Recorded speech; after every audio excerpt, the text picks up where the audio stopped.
Good morning, everyone. Welcome to the Expire Show, brought to you by Science Centre Singapore, Singapore Institute of Technology, and Neo Aeronautics. So in this show, in every show, we are going to invite one deep tech innovators to talk about the science, the innovation, and the entrepreneurship. So we are very focused on deep technology. So what is deep tech? So deep technologies, we are talking about science, technology, engineering, and mathematics. All right, and the applications of all this into the discovery and the solution of the problems, and hopefully the commercialization. So we have a lineup of 4 innovators this week. One of the important things is to cater to the students in Singapore who are undergoing the home-based learning or the HBL, and we want you to appreciate what you learned in the classrooms and how the sciences and the mathematics and how they apply in the real world. So in the meantime, I would like to bring you to our first guest, who is Dr. Jiang. Hi, Dr. Goh. Hi, Prof. Thank you for having me here. Okay, so this is Dr. Jiang, and I call him by Jiang. So we are very informal here, and of course, if you want to understand the science better or the innovation, how it comes about, feel free to go to the chat room and type in the questions. And so the format we're going to do is this. We are going to let Dr. Goh explain the science that he was working on and still working on, and the innovations and the problems that he was trying to solve to make an impact to the world. And then from there on, you will discover that it's amazing that technologies can do a lot of stuff, right? In China, a lot of people say, wow, things like 黑科技. Well, in English, I don't know how to translate. Dark technology, black technology, but it means that things that you can imagine what can happen with science and engineering. And this is like in the science fiction world, okay? So if you can use your imagination and then applying the science, and I think we'll have amazing innovations in the world to make this world a better place. So let me just go through what Dr. Goh, who I prefer to call him Jiang, what he do, right? His background first, and I'll let him explain his sciences, all right? So he is the co-founder and CEO of Craft Health. So when you see co-founder, means there is a team behind it, okay? I'll let him explain later.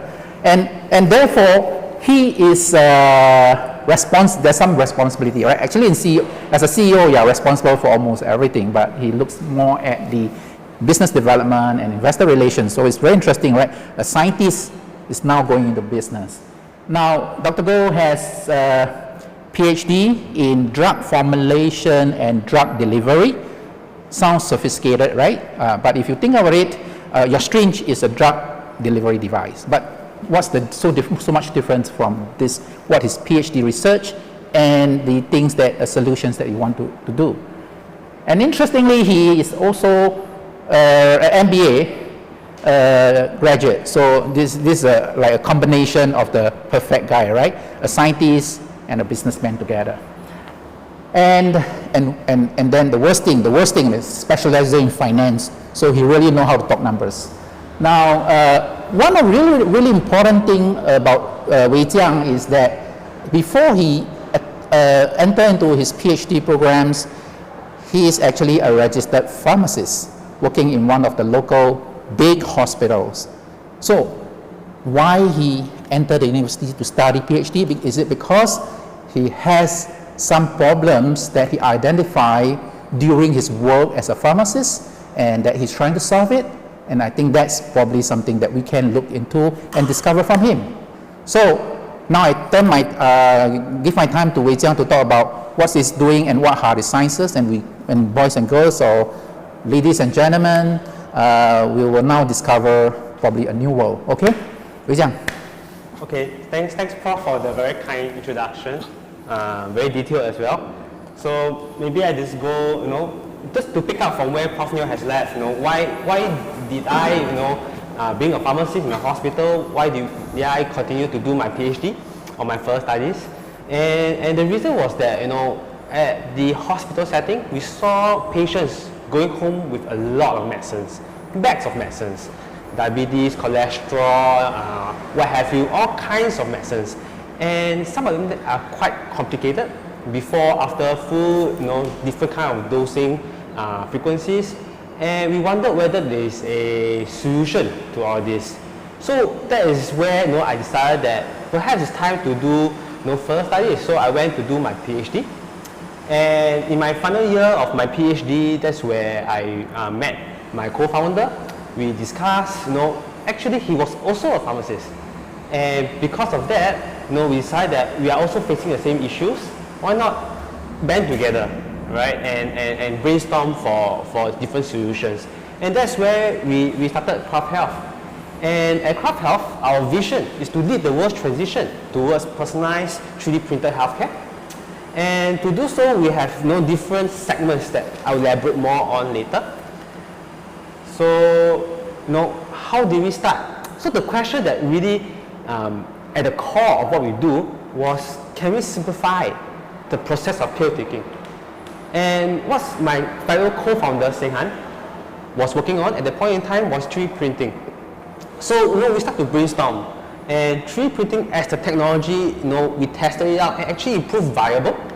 We went on to do, a lot of prototyping, and this is one of the very first prototyping that we did with an off-the-shelf 3D printer, just to show that we can actually 3D print different medicines into a single pill. So what happened was that, when we graduated, we went to one of the incubation programs in NUS called GRIP, and that's where we did the initial validation of our entire business model, the technology, and we graduated as the first batch. We managed to go for some competitions, get some traction. That's where we really see what are the different viewpoints and perspectives in a real world setting. And eventually, we managed to raise some funding, and we start to build up the tech.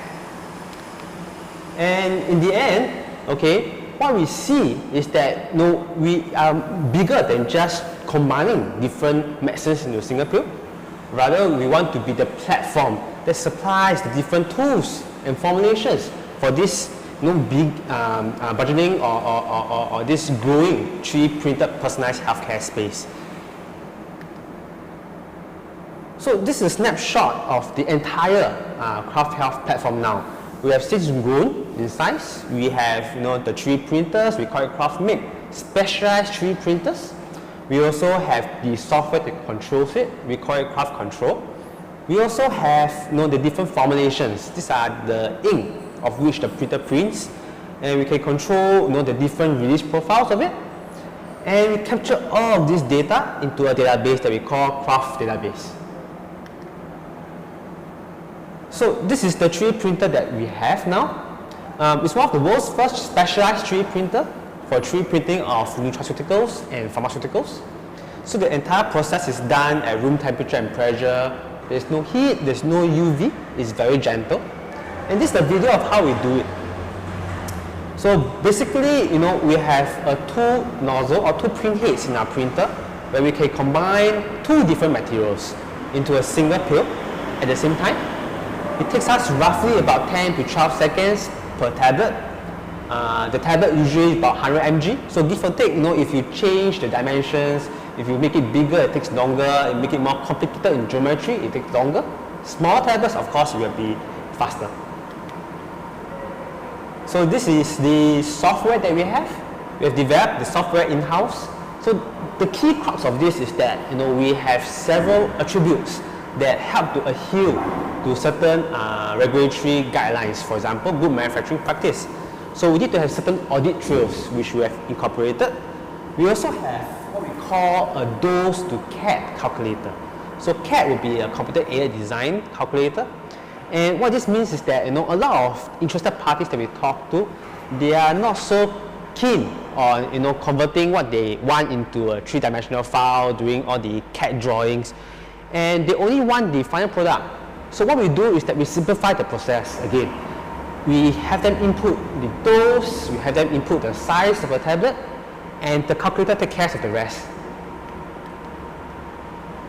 Now these are the different blends, or we call it formulations that we 3D print. So we select these formulations from a list of materials that are already found in the medicines or supplements we take. And these are the non-active ingredients. So they are already safe. What we do is that we change the ratios of these non-active ingredients such that we are able to control how fast or slow different drugs or active ingredients are released from the tablet we print. So we have a 2-layer and a 3-layer tablet, and they release the different active ingredients over different times. In other words, we are able to program when and how the medicine or active ingredient is released. So we can have morning and afternoon dosing combined into a single tablet. We can have before, after food combined into a single tablet as well. And we capture all of these data points into a database that we have. And over here you see the different formulations and the different drugs, supplements, vitamins that we have tried to date. So our platform it captures a whole range of different actives and incorporate them into our database such that we become faster and faster in the formulation development. So in short, we are building a platform and we supply the tools for 3D printed personalized healthcare, and these are the different so-called areas, high value niche areas that we are looking into: personalized nutrition, clinical trials, personalized medicines, and eventually orphan drugs. So the other slides, is just to show that we have gained some traction and hopefully some recognition in some of the media that we have been to: Straits Times, 联合早报, China News Asia, some pitching competitions, as well as other conferences that were held in person. So very quickly, that's a very quick overview of what we do here at Craft Health. All right, thank you, Wei Jiang. I think this is really mind-boggling, right? And compressing so much information into just like about 8 minutes. So what I'm going to do is I'm going to sort of go into details, and then we try to understand as much as possible the science and the innovation. So maybe let me start with, I would like to start in these orders, right? The STEM itself, the education part, the innovation, and then the commercialization, so that we can then dissect it and see how the thought process of Wei Jiang come about. So the first thing is, why you decided to take science and not law? So I was always interested in science. I was interested in biology, chemistry. I took these two subjects, mainly because somehow it felt that it's somehow easier for me to understand certain concepts, and over time I just gravitate towards these subjects. And when I go to university and have to choose my major, and I look through the different majors, and I was thinking of doing something related to medicine. So chemistry, biology, medicine, and I'm in pharmacy. So the interesting things is that obviously you must have interest, right? And it's not like me, for example, I'm an engineer, and I got my flying license when I was 20 years old, and then you can see that I tend to work towards things that fly, right? So really you have to focus on your interests, and then look at what are the subject topics that really help you along to move along and explore your career possibilities.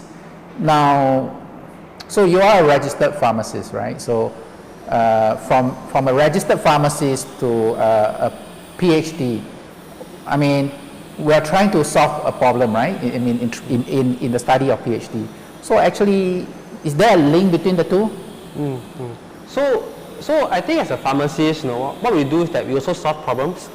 We are trained to look at whether the patient have any medication-related problems, and then we try to, in a very systematic way, go through the list of what could these problems be, whether it's really drug-related or it's patient-related. We do the counseling for it, We also do the reconciliation of the different medicines that the patient have.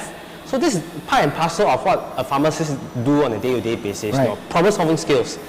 And it was also in part that I wanted to learn more and decided to do my further studies. So I decided to do a PhD. I was always interested in science. I was always interested in biology and chemistry. So I decided to do a PhD. And the PhD was in drug delivery and formulation work. So what that means is that, how do I deliver a drug safely and effectively from point A to B? So I spent 4 years doing that. It's also another way of looking at how we can solve problems, because when you do a PhD, essentially we are solving a giant problem that we break it down into much smaller problems and we solve them one by one using the scientific method. So in one of the problem solving techniques, right, we talk about design thinking, and everybody somehow is like thinks that, oh, design thinking is the tool, the way, the methodology, right, to in this modern world to do. And it's not wrong, but the important thing is really what you do in design thinking. And the first step of the design thinking is something called empathy, right? So when we do empathy, we got to empathize with a certain person, we call it a persona, or a group of people. So in your work, right, who are the people that so-called, or the problems that you inspire you, that you want to help them, that you move on to your PhD? So what happened was that I was an outpatient pharmacist. What that means is that is I serve at the counter, where a lot of patients come and collect their medications, and it was that time that I saw that a lot of our patients actually bring home a lot of different medicines, and we spent a lot of time explaining to these patients how to take certain medicines, especially new medicines. And whenever there's a new medicine, there's always a concern, right? Is there any interaction? Can it be taken together with the previous medicines? So that left quite a mark on me, and it became a problem that I would like to solve. So that's how we started, how the problem started to take shape. We see a lot of different patients coming in, coming out with bags of medicines and complicated dosing regimes. So we ask ourselves whether or not there's an easier way of doing things. Also, basically, you're saying that the patient face the problem is that they have lots of pills to take, and then is there a way for them to have only one pill, right? Let's say one ring to rule it all, right? So it's one pill to take it all. Okay, all right. So that's a problems to be solved, right? So why 3D printing then? So me and my co-founder Seng Han, we brainstorm. So now we have a problem. We need to think of what are the possible solutions, and we look through different solutions that we could brainstorm of. A digital approach, maybe a hardware approach, pill boxes, and eventually, what my co-founder was working on, 3D printing, allow us to at least a glimpse into what could be a solution to the root cause, right? Because for many of the solutions, you still have a lot of pills. It's just how you manage them. But what if right at the source we can combine them all into one? And that was when we started to prototype a 3D printer, the 3D printing technique, the formulations, to see whether or not we can combine different medications into one pill. So I think a lot of people are quite familiar with 3D printing, right? Because I think one of the emerging technology is like advanced manufacturing, and we have this traditional what we call subtractive manufacturing, where you take a piece of metal or material and you just cut it off, right? This is the drilling, the milling. But 3D printing is what we call additive manufacturing, where you put layer by layer. So you have one layer, you put another layer, and they form the shape, right?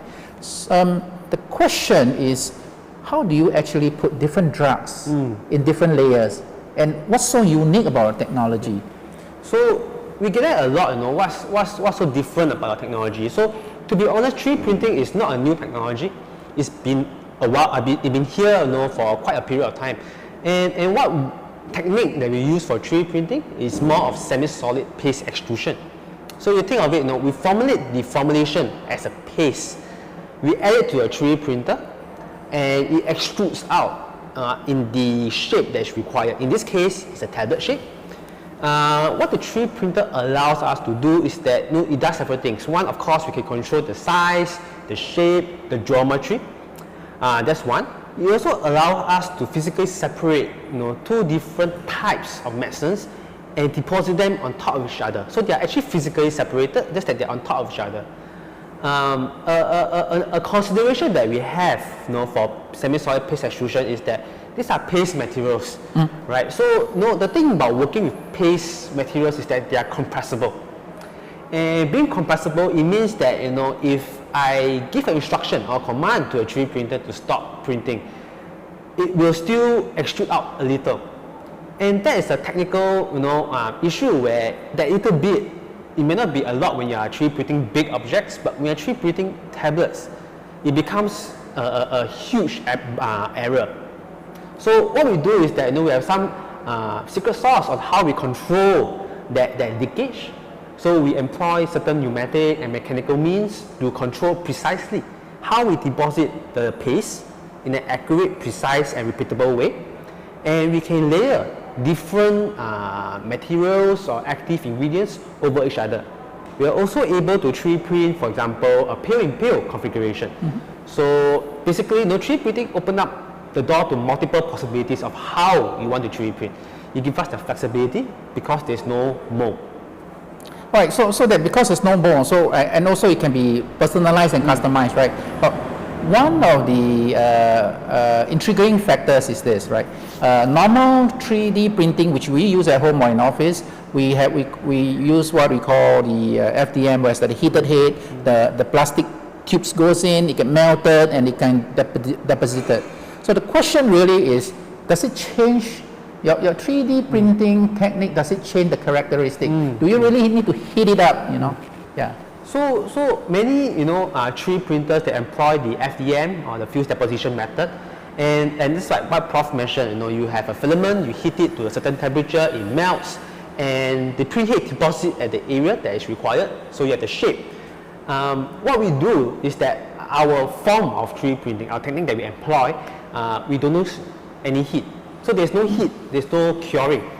In other words, it's a very simple process where the paste itself is deposited into the shape that's required.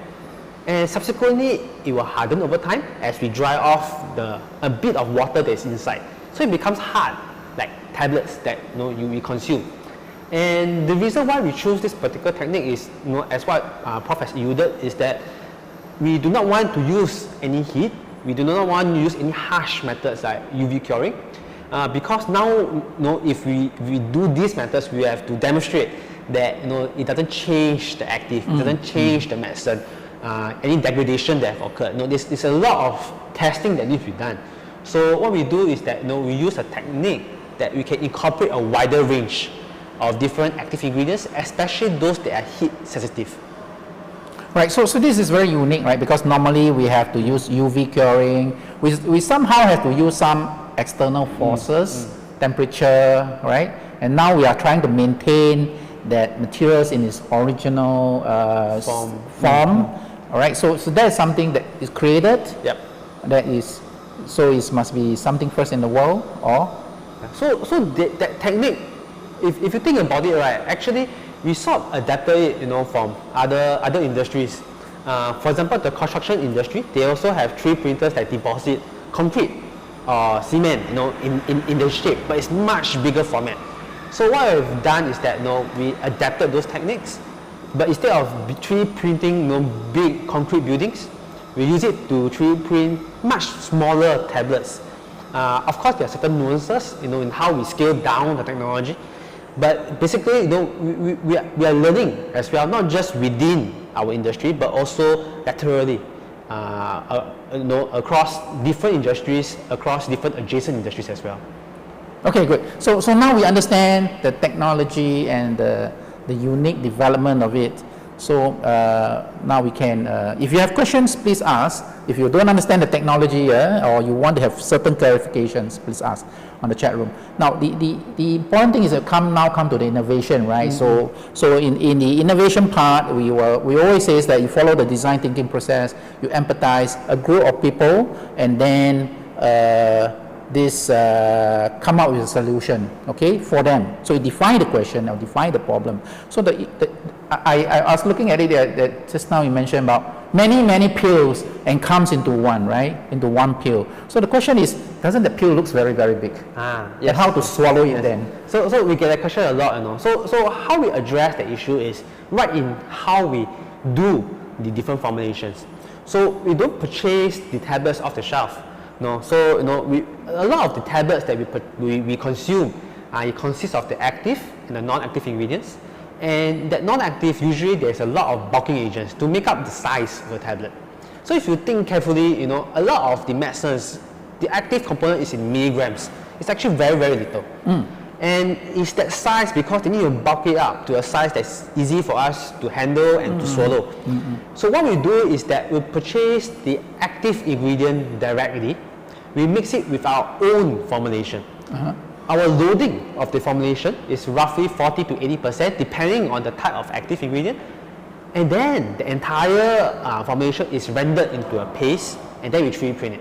Now this means that effectively we cut out a lot, in fact not all of the bulking agents. So we do not know, when we add in more actives, we are not increasing a lot the size of the tablet. Okay. Yeah, so that means we can, you know, keep on adding more and more actives without it becoming like a golf ball. Okay, so as I understand from what you say, bulking agent is like in a pill. In a pill that we see, actually the medicine is very, very little, right? It's something that we can hold. Okay, and therefore, optimally, how many different kind of medicines can you squeeze into a single pill using your technique? So in principle, okay, we can keep on adding many layers, you know? And the true limiting factor it's not so much of a technique, rather is on the drug or the medicine that we want to incorporate. Okay. So I give you an example. If we have a drug that is 10 milligrams, okay, I can have a lot of layers of that, right? Because 10 milligrams is very little. I can have many distinct small thin layers. But if the active is in grams, the size of the active is already so big. There's only so much more that I can add. Otherwise, you know, the tablet is not, you know, comfortable to swallow. So the limitation now comes from the choice or the selection of the drug or the vitamin or the supplement that we want to incorporate. All right, so I think in one of your slides, you are talking about this pill that can last very, very long. What do you actually call it? Yeah, so we are now researching, okay, on another manner of 3D printing. So previously, you know, we look to combine multiple pills into one pill, and that's really to solve, you know, multiple pills. Correct. But what if we have dosing, you know, multiple dosing? Every day you still must take a lot of these pills. So what we do is that we have this platform that we call a super long release platform, where we 3D print a capsule that floats in the stomach.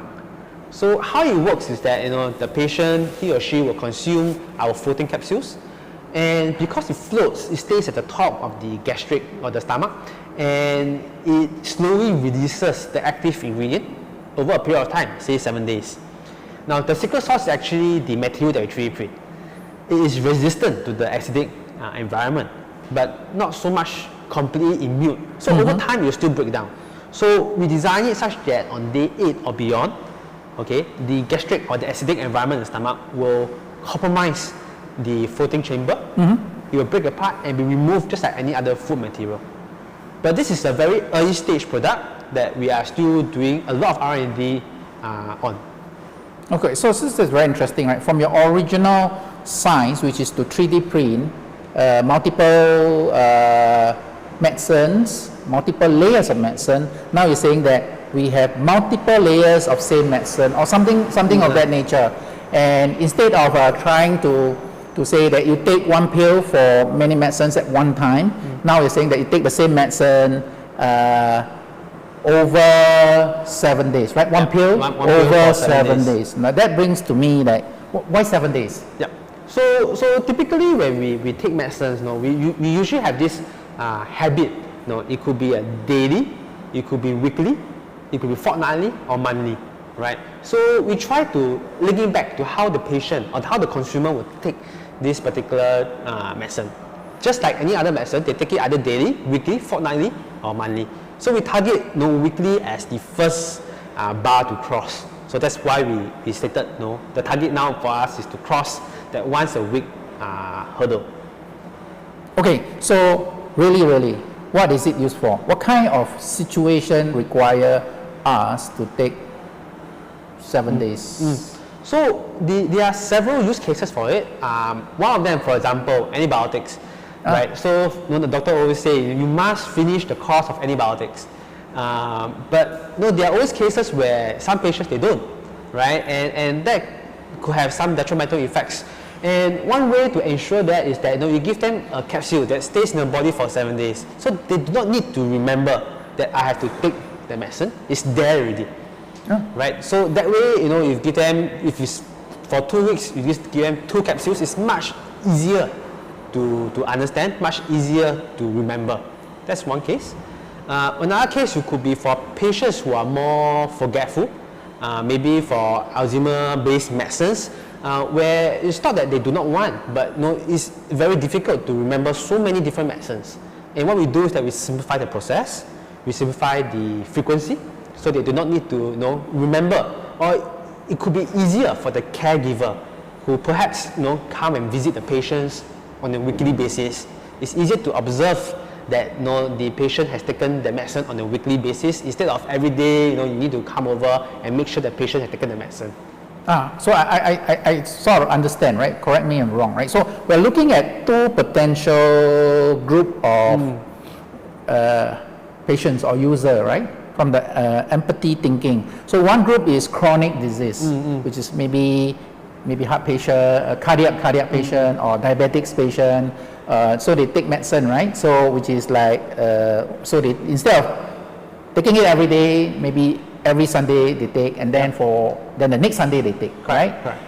The other one is for I'll call it episodic, right? One episode, which is like flu. All right, we take antibiotics and you ask to take 7 days, and then most of us are like that, right? We take 3 days, we get well, we go back to work, whether work from home or work in office, doesn't matter. We get to work, we don't forget about medicine because we are well.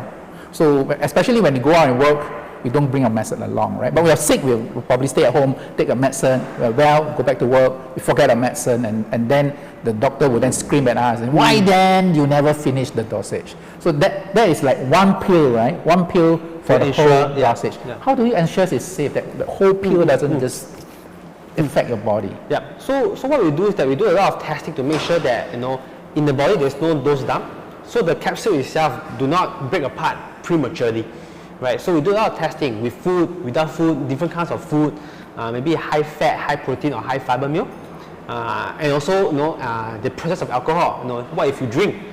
So we do a lot of testing to make sure that the overall capsule is robust, and we also make sure that after it has delivered the medicine, let's say 7-day period, all the medicine has been released. On day 8 and beyond, it will break down, so it doesn't stay in the body for long. So what happens is that on day 8 and beyond, the floating chamber is compromised, it will sink and break apart. Just like any food material, it will be removed from the body. So that's how we make sure that it doesn't accumulate or stay in the body for long. But of course, all of this is still at the research stage. There's still a lot of testing. We are currently testing the lab, and there's still a long route of development for us before it is commercialized and we see in the market. Okay, so we understand the science, right? And we understand the innovation. So the science is taking 3D printing and the formulation of drugs. So it's formulated in such a way, and the innovation is that getting this technology and turning into a pill, probably for like 3 groups of people. One is a group who has to take a lot of medicines, combined one. One is people who have chronic disease and they can then longer interval, maybe weekly, take 1 pill, and then the other one is episodic, right? So a flu kind of situation, one pill for the flu. Right, so that's the innovation part of it, right? So is there let's talk about commercialization, right? So in the first place, you think this is a great thing to do? What's driving you to commercialize this? Make money, the cliche of making the world a better place. What drives you? Yep. So definitely, you know, we do a startup and we have a company. You know, we still need to generate profits. The idea is always to have a outsized return, but at the same time, we do think that this technology is something very new and unique, and we think there's a lot of room for development. So there's actually two areas that we're very interested in. We're interested in the science and technology. We're also interested in the commercialization. So in essence, it's more of the intersection of two that really drives us. How can we use this technology, develop it to the stage that it is commerciable? And once it's done in the market, how do we expand, create more use cases for it? So that's really, very interesting to both myself and my co-founder. So maybe you can tell us the process, right? So finish a PhD and then start a company, hopefully like Steve Jobs, Apple, change the world in whatever form you want. Not necessarily very, very big, but at least certain level of change, right? So what's the process that you are going through right now? So me and my co-founder, we both did our PhD, and in our final year, we decided that let's try to solve that problem of too many medicines, right? So instead of thinking immediately that you want to start a company, make a lot of money, change the world, we started by taking small steps.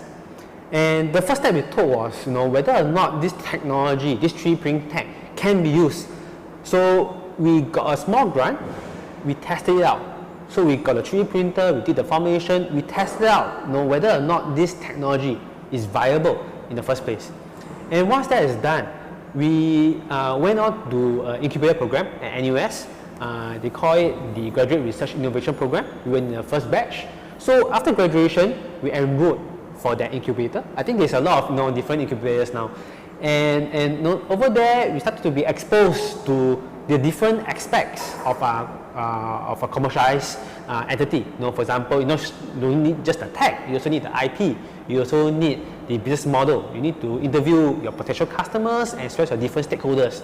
And you need to overall have a business strategy. So that's where things start to fall in place. We went out, we talked to a lot of different potential customers, stakeholders, and we realized that there is a market for this. And that's what drives us to go forward. At the end of the incubator or the incubation program, when we graduated, we decided that okay, the time is right, the technology is there. Of course, we still need to develop it, but the market is there. Right, and it is an opportune time for us to take the step forward and start the company. So that's how we can bring a technology in the conception stage, and develop it all the way until you can hit the market. Okay, sounds interesting, but can you list like 3 big challenges you're facing when doing commercialization? I mean, doing PhD studying is okay, right? It's smooth flowing. Yeah, there are a lot of challenges, but it's not something that you cannot handle, right? Because it's still in a very school environment, but going to the commercial world is different, right? Yep. So what are really 3 big challenges that you're facing? So the first one I would say that is very different in terms of the environment that you're in. So it's a very uncertain environment out there. If you're in a school environment, the parameters are more or less fixed, is set or preset. You do a PhD, you solve a problem, but when we commercialize a product, there's 101 angles to look out for. So there are really a lot of different perspectives, a lot of different arguments for and against that you have to make the case. So the first thing is, there's a lot of uncertainty around the environment. It's not just to solve a problem, you also need to run the operations, you need to rent the place, you need to have the water, the electricity, the basic Wi-Fi. And all of this goes hand in hand with commercializing a product. That's one. The second thing is that when we first look at a problem, it's very intuitive that we want to develop it and share with the world, right? But from the business angle, we need to have an IP on it. So we can't immediately share with the world. You need to develop it to a point that you can have some patent on it, and only when you have sufficient patent protection that you share certain things. So that's something that's quite counterintuitive for us as well. And the third thing that we found it quite a challenge was that when you are in academic situation, you tend to be able to have funding to do certain projects easier. But when you are a commercial entity, they tend not to look from the academic setting, but more on the commercializability of it. So you really have to argue from that perspective, to raise the funding, to get the necessary investor interest in that area. So you have to marry both the science and the commercial use case together. And to be frank, at the very early stage for deep tech, it's sometimes not so clear, what the technology will evolve to become, or what the use cases will evolve to become. But it's really a matter of how well we can articulate that use case to that particular investor and persuade them that this is a viable concept that we can move on to become a viable entity and then commercializable product. Okay, so you're talking about team, right? Getting people together. So how many people you have right now, and how do you gel them together? Now we have about eight people in our company, of which 5 are full-time. So we have about 2 or 3 interns at any one time. To be honest, when we first started, it was just me, my co-founder, right? And things were easy. We don't have any HR, right? We are the HR. And when we have more and more people join, we need to persuade them, especially for the first hire. We need to tell them that, hey, we are a startup, we are a legit company, we are doing something that is very different, very new, right? Especially for the first hire, it's very hard to convince someone who, take the leap with you into a startup, and work together with you. So we need to tell him or her how we are doing this, what we see the future will be. And we're also happy that quite a few of our full-time staff actually took the leap with us. Right now, what we do is that we have to focus a lot on the R&D, because a lot of the work for a deep tech company is still on R&D. We try as much to have very what I call flat hierarchy. So if there's any issue, any problem, any concern, they can just approach me and my co-founder directly. There's not so much of a hierarchy, and that is also good for us because it enables us to move fast, right? If there's an issue, is a concern, we're able to highlight it quickly. The whole team can brainstorm. Whole team can come into to a consensus or a solution, and then you can execute the next day. So open communications for the team is also very important.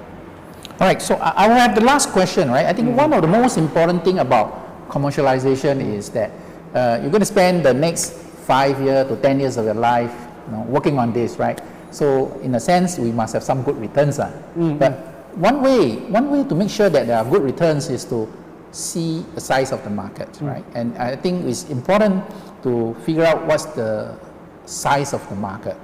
So let's take an example of the one pill that can last for 7 days and that you can target the what we call antibiotics market, right? So currently, how just say for flu, right? So how big is the antibiotics market for flu? So flu, because it's quite common, right? So it's actually prescribed, especially if you have an infection and the doctor prescribes antibiotics. It's actually quite common, and that would be a multi-billion-dollar market. So you're 10 billion, 20 billion, right? So it really depends on the type of antibiotic as well. Right. So I think easily we can say about 10 billion. We can do the research, right? So how do you think? How do you say that? Well, people are now prescribed antibiotics, and then why would people? The reason people want to use your solution is because instead of doing 7 days, I do 1 day. So in that sense, how much do you think in this 10 billion? What are the possibilities that you can corner? Yep. So that is always a question that is thrown at us, right? Yeah. How much market share do you think you are able to capture in year 1, year 2, year 3, and so on. Because we are in the medical field, right? So it's a bit of a different approach in the sense that it's not a linear extrapolation in terms of how much market share we capture. Because the healthcare industry is heavily regulated, right? And it's rightly so, because medicines have to be safe, they have to be effective before anyone can take it. And because of these regulations, then there will be a slow, what you call, phase, where there's little or no revenue at the start, or very little market share. But the potential is there. And over time, when you de-risk certain attributes in terms of the safety and the efficacy, and you get certain regulatory approval, that's where we partner with the different pharma companies. So we're not looking to be the one that supplies all the different medicines. We're looking to have our platform to be licensed to different pharma companies. They can incorporate their antibiotics, or not just antibiotics, it could be any other medicine, into our platform. And that's where we start to have licensing fees, royalties, and that's where you see the revenue start to go up. So that's where we are looking at, and that's where we think we will be in maybe 2-3 years time. Okay, I think that's fascinating, where now we have Jiang going through the science, the innovations, and the entrepreneurship part of it, right? So I will now ask for we open up for Q&A. Any questions that you have? All right, we have it on the screen. Yes. So the first question is, may I know if possible that in the future our household will own one 3D printer that can serve all the medical needs? Okay, not just 3D printer to print your fork and spoon, serve all their medical needs. Is that your dream? Yep. So that is something that we could probably envision in the future, right? But in the near term, what we think is more likely is that the 3D printing is done in a decentralized site. Yes. And the reason for that is that for someone to be able to 3D print everything, you first need the medicine, right? And if you need to have different kind of medicine, that means you're storing a huge library of different medicines in your house in the first place. So in that case, it may not be very viable, because then you must make sure that it's purchased legally, is stored well, and you have the technical expertise to execute on that. Yeah. So in the near term, what we think would be more feasible would be a decentralized facility located maybe near different either high density areas or near the hospitals, where the order will come for, let's say I need drug ABC or medicine ABC to be combined, and it prints and it's delivered to the patient's house. So it's very fast, it's very simple, it's very straightforward. So you say in the future, right? So maybe, let's say you're talking about near future, let's say in the medium term, right? Is it possible for your technology to become something like an espresso? So for example, certain household, they may have people who maybe a little bit older folks, right? Some people have high blood, some people have hypertension, some people need on dialysis or whatever, right? So in the household, maybe a couple of different things, and we can send different capsules, and then they can print one pill 1 week.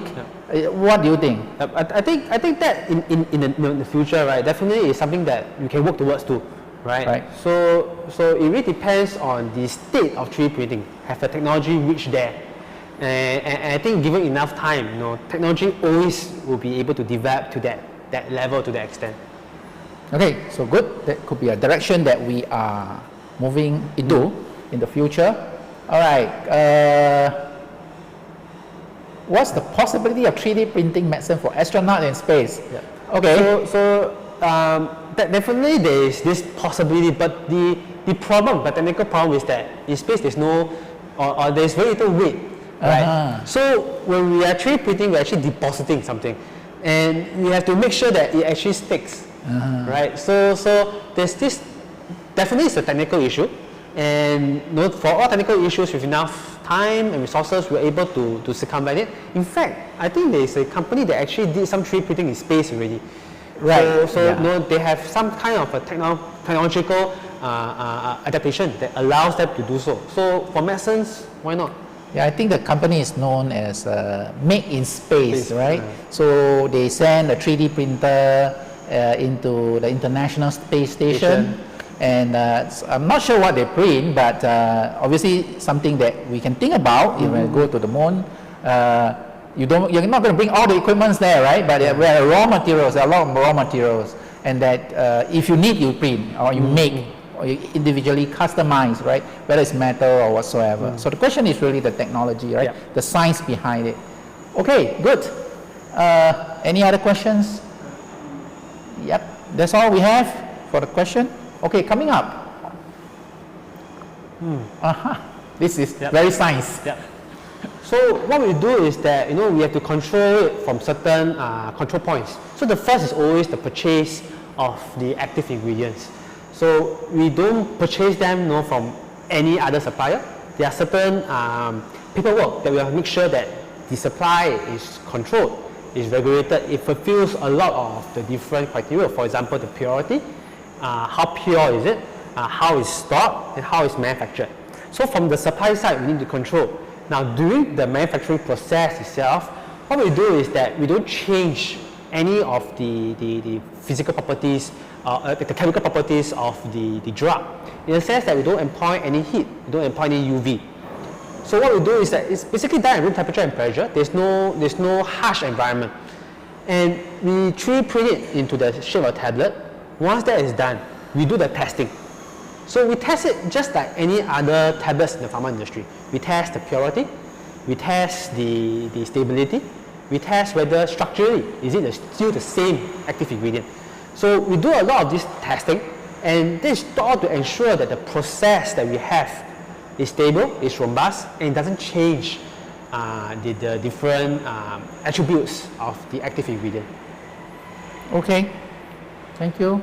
And I actually find sort of very interesting, right? When you talk about all this coming in this what they call change the purity of the process. But in drugs we all know that it's all very regulatory, very intensive, right? So the easier way to get to market is probably not drugs. What are the options? So another way that we can also 3D print different actives, that will be the supplements or nutraceuticals. So in a sense, it's not as strict, but essentially they're the same, right? Vitamin C is still an active ingredient. Vitamin is still an active ingredient. So we're able to control different actives. So it could be even TCM products or Ayurvedic medicine. Different active ingredients we can also incorporate. So not just medicines, but also different active ingredients. All right, so you want to address this question? What's the ultimate goal of 3D printing medicine? Is it personalized or what? What's the vision? Maybe this is the last question. So what we think, what we envision the future will be is that for the patient, nothing changes, right? It's still very easy for a patient. The patient sees a doctor will prescribe as per normal. But back end, every medicine, every dose is all 3D printed into one pill just for that patient. It's truly a personalized pill. So it could even be personalized because of the color, or it could have the name written on it. So you can't forget who, or you mix it up, which tablet is for which individual or for which day. You can color code it. So it's truly a personalized polypill for that individual. Oh, that's very interesting, right? Because now we have medicine with your name on it. So you can brand yourself. Okay, good. Thank you very much, and thanks for Wei Jiang or Dr. Goh coming on board with us. And we would like to also invite you to attend tomorrow's sessions. This is for running for 4 days. Tomorrow we are going to have Dr. Tan Yanzi, which is co-founder and CTO of Richport. And this is very exciting because he's also going to bring his machine, and his machine can climb up the wall and then the ceilings and all the stuff, right? So you stay tuned. But before you go, I have a latest announcement that might excite everybody. We are going to have this new series in August, where we will have Jeff Williams, who is the NASA astronauts that has spent 534 days in space, probably the number 2 guys in space, and is commander of space shuttle, go on the Russian Soyuz, And I can't remember, he told me he have probably 5 spacewalks. We're going to verify it later. But we are calling this series called Ad Astra, means to the stars. And Jeff is going to talk about the rockets, the science of the rockets, the design of the International Space Station, the Artemis projects about men going back to moon, and of course the latest craze that we have of helicopters flying on Mars. So we will have a very interesting webinar series, a live show that is in August. But before that, Jeff is going to come online on the 1st of July. Remember, 1st of July, right? 1st of July, he's going to come online to talk about the life of an astronaut. So how the astronauts are being selected, how they are being trained, and how they live on Earth and then they live in space, you know, all the mental states they are in, and all the qualities. You know, we may not be the astronauts, but we can live our life through Jeff Williams. So this is the URL, very simple. It's called Ad Astra 2021, Reaching Out for the Stars. So I'll see you tomorrow.